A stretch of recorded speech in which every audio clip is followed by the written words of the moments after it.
Assalamualaikum warahmatullahi wabarakatuh.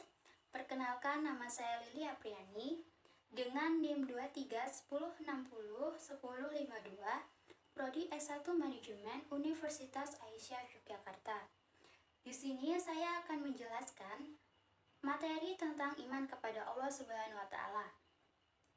Mengutip dari buku Rukun Iman Islam dan Ihsan karya Agus Setianto, pengertian iman kepada Allah Subhanahu wa taala adalah mempercayai dan meyakini dengan sepenuh hati bahwa Allah itu ada atau wujud, artinya setiap muslim wajib mempercayainya walaupun belum pernah melihat wujudnya, mendengar suaranya, bahkan menyentuhnya. Di dalam kitab Minhajul Muslim, Syekh Abu Bakar Jabir Al-Jazairi menjelaskan arti iman kepada Allah Subhanahu wa taala sebagai sikap seorang muslim yang meyakini wujud atau adanya Allah yang Maha Suci. Orang yang memiliki iman kepada Allah meyakini bahwa Allah yang menciptakan langit dan bumi, mengetahui yang gaib dan yang tampak. Tiada Tuhan atau sembahan yang berhak disembah selain Allah dan tiada Rob selain Dia atau Allah. Tulis Syekh Abu Bakar Jabir Al-Jazairi dalam kitab Minhajul Muslim seperti dikutip tim hikmah.com. Dalil nakli iman kepada Allah Subhanahu wa taala, Al-Qur'an surah Al-A'raf ayat 54, artinya sesungguhnya Rabbmu ialah Allah yang telah menciptakan langit dan bumi dalam 6 masa. Lalu ia bersemayam di atas arsy, dia menutupkan malam kepada siang yang mengikutinya dengan cepat, dan menciptakannya pula matahari, bulan, dan bintang-bintang, masing-masing tunduk kepada perintahnya. Ingatlah, menciptakan dan memerintah hanyalah hak Allah, Maha penuh berkah Allah, Rabb semesta alam. Syekh Abu Bakar Jabir Al-Jazairi mengatakan melalui surat Al-A'raf ayat 54, Allah Subhanahu wa taala menceritakan sendiri tentang wujudnya, tentang rububiyahnya dan makhluknya, dan tentang asmanya atau nama-namanya dan sifat-sifatnya. Tulis Syekh Abu Bakar. Al-Quran surah Al-Qasah ayat 30, dalil nakli iman kepada Allah Subhanahu wa taala juga disebutkan dalam Al-Quran surah Al-Qasah ayat 30.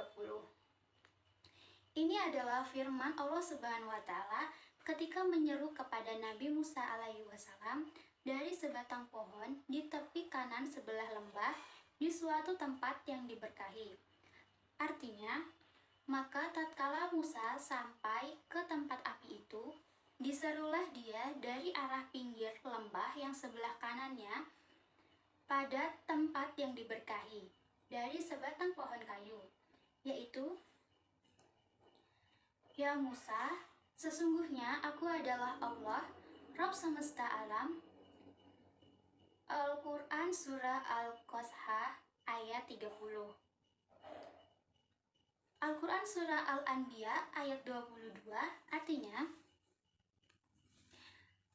sekiranya ada di langit dan di bumi Tuhan-Tuhan selain Allah, niscaya hancurlah keduanya. Maka Maha Suci Allah yang mempunyai arsy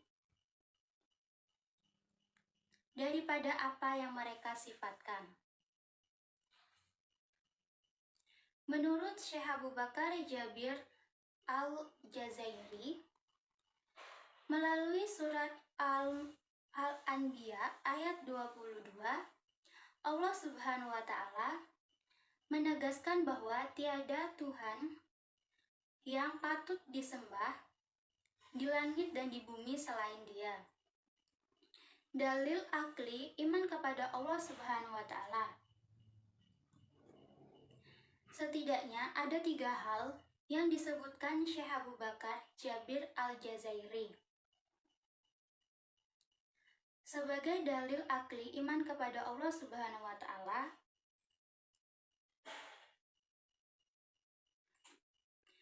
Pertama, adanya alam semesta dengan aneka makhluk hidup ini menjadi bukti dan memberi kesaksian tentang adanya wujud Sang Pencipta Allah Subhanahu wa Ta'ala.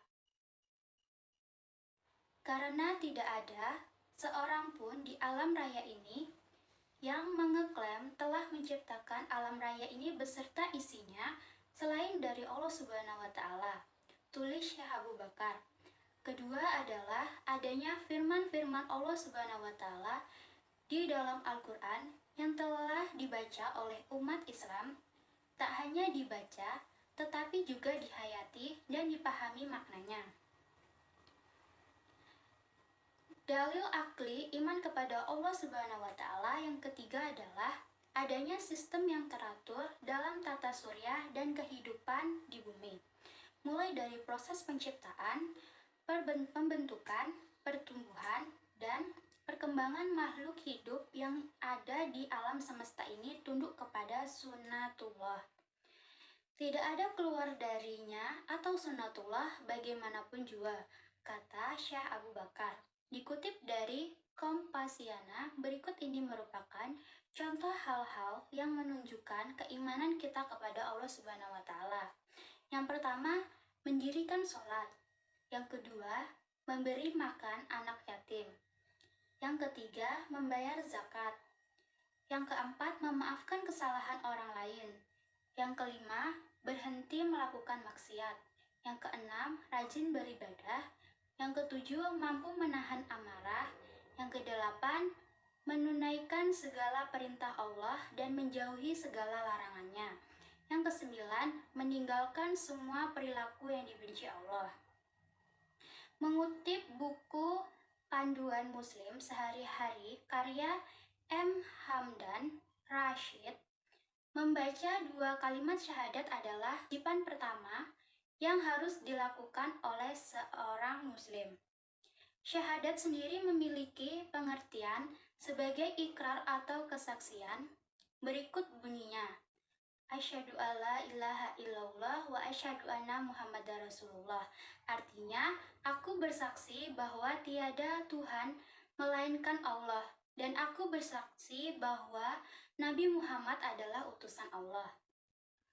Dalam Islam, bacaan syahadat seseorang dapat dinyatakan batal apabila mereka melakukan salah satu atau keseluruhan dari 10 perkara pembatalan syahadat. Mengutip buku Surga karya Abu Syahidah, 10 pembatal syahadat adalah kegiatan-kegiatan yang dapat menyebabkan seseorang dinyatakan keluar dari Islam. Adapun rincian dari 10 perkara pembatal syahadat tersebut antara lain: yang pertama, syirik. Yang kedua, menjadikan sesuatu sebagai perantara untuk berdoa. Yang ketiga, membenarkan paham orang-orang musyrik. Yang keempat, mengabaikan hukum Allah. Yang kelima, membenci ajaran yang dibawa oleh Nabi. Yang keenam, mengolok-ngolok seluruh atau sebagian dari ajaran Islam. Yang ketujuh, mempelajari atau mengamalkan ilmu sihir. Yang kedelapan, mendahulukan orang kafir daripada orang muslim. Yang kesembilan, membenarkan perbuatan orang yang keluar dari Islam. Yang kesepuluh, berpaling dari tali agama Allah. Cara meningkatkan dan memperkuat iman kepada Allah Subhanahu wa Ta'ala. Di antaranya yaitu: yang pertama, akrab dengan Al-Quran. Yang kedua, berusaha untuk lebih istiqomah dalam syariat Islam. Yang ketiga, menjauhi perbuatan maksiat. Yang keempat, bergaul dengan orang-orang yang soleh. Rasulullah Shallallahu Alaihi Wasallam bersabda, kualitas agama seseorang itu bisa dilihat dari teman akrabnya.